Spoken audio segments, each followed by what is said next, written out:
Careblazer. Today, we are going to talk about 3 reasons why you should not be trying to make your loved one with dementia happy all the time. Now, I know we want to do the best that we can for our loved ones. We want to care for them, love them, make sure they're taken care of in the best possible way. And if we can bring them joy and happiness, by all means, let's do it. However, in dementia caregiving, naturally, there are going to be situations that we cannot make them happy, and we should not try to necessarily make them happy because doing so has really big negative consequences. I am wanting to record this video because sometimes, as really big hearted, loving Careblazers, we have this desire to do the best that we can. And then when our loved ones with dementia are showing that they are upset with us or not happy with us, we can sometimes make that mean we aren't great Careblazers. And there is nothing further from the truth. So I'm going to go over these 3 reasons. And the first one will be the most common. The third one is going to be the reason that is most common, but we don't even realize it.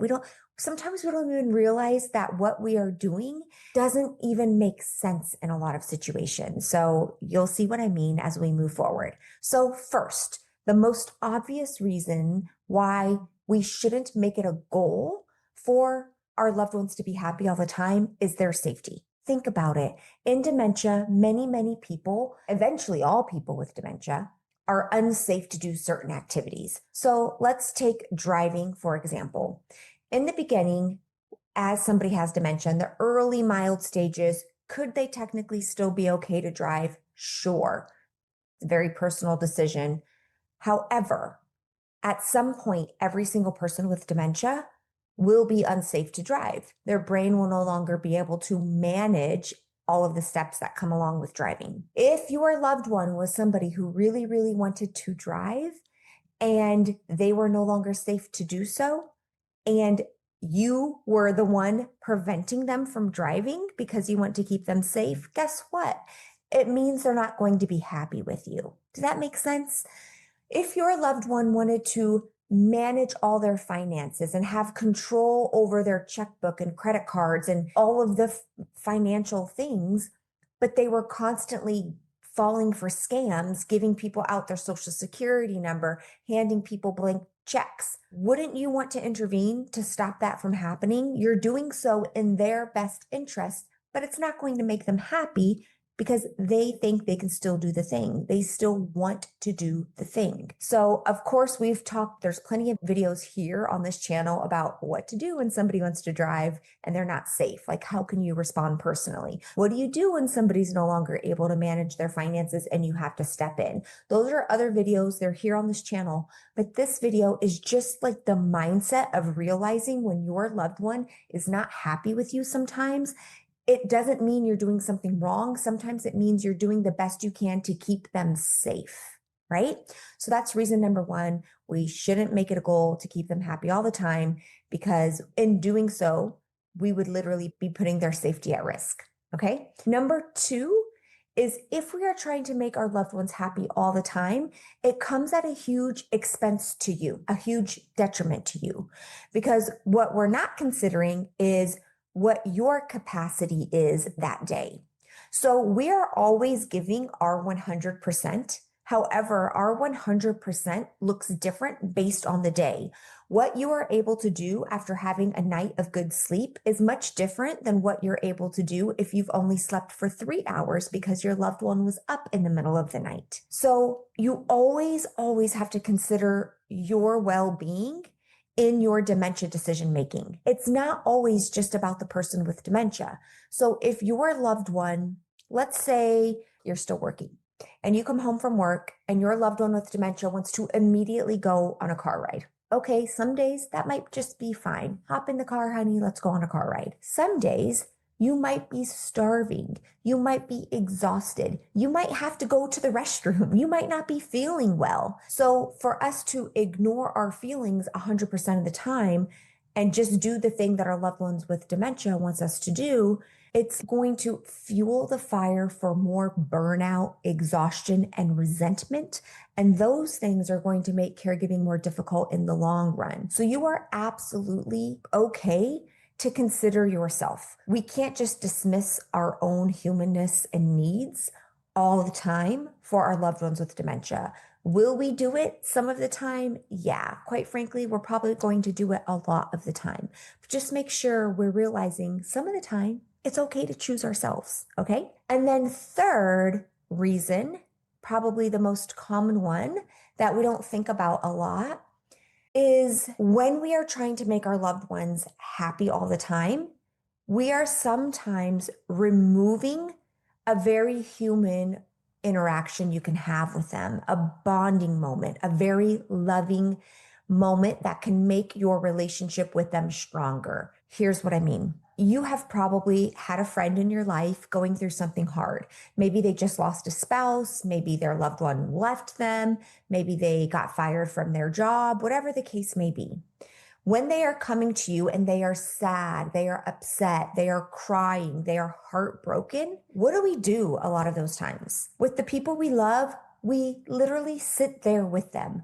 We listen to them. We offer them support. We let them know we're there for them. We let them know, I'm sorry. That we say things like, this must be so hard. I'm sorry you're going through this. We are not jumping in right away and saying something like, oh, it'll all work out. Don't worry about it. Let's go have a drink. Or we're not hearing their hardship and saying, oh, look, our favorite TV show is on. Let's watch it. And sometimes when the person with dementia is unhappy or showing frustration, grief, sadness, that's sometimes how we respond. We try to redirect them right away, wanting them to get off of the thing that's making them upset. Or we want to change the subject because we don't want them to be sad. Or we're trying to give them logic. We're trying to give them the reasons of why they shouldn't feel that way. Like they might say something like, I want to come home. I don't want to be here. And you're saying, well, this place is great for you. It has activities and the people here like you and there's games. Like we're trying to basically convince them that they should be happy and okay with the situation that they're in. So in some ways, it's like we're trying to find the dementia response when we really just need the human response. In so many situations of caring for somebody with dementia, if we just remove the part of them having dementia and we responded to them from a place of love at just like responding to their difficulty, like this must be so hard. I'm so sorry you're going through this. This must feel scary. Those are the basic human responses that we would use to a friend. If we apply that to our loved ones with dementia, sometimes it's building a better relationship with them and also taking the pressure off of ourselves that we have to have some magical dementia response. Does this make sense, Careblazer? So this goal of wanting your loved one to be happy all the time, it's a goal that sounds pretty. It's a goal that sounds beautiful. Like that's something we should want and it makes us great Careblazers. But the truth is it makes no sense when you're actually a true Careblazer. You are living it right now in your day-to-day life. Trying to make your loved one happy all of the time means you're going to jeopardize their safety, means you're going to neglect your own needs, ignore your own needs. It means that you are going to miss opportunities to truly just have a human connection with them. That means that when our loved ones become sad, it doesn't mean anything bad about us. It just means that they're human.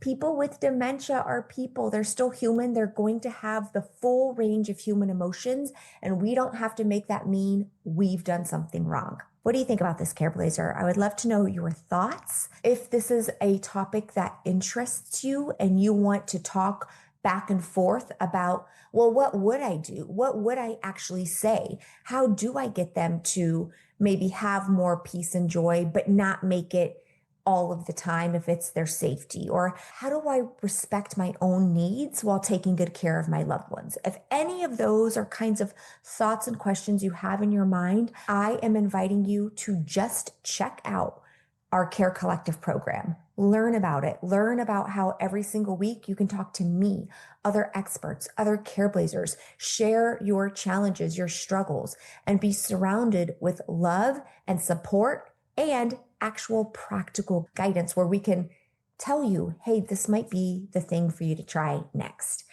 Careblazer, I'm sending you so much love. I'm sorry this is not easier.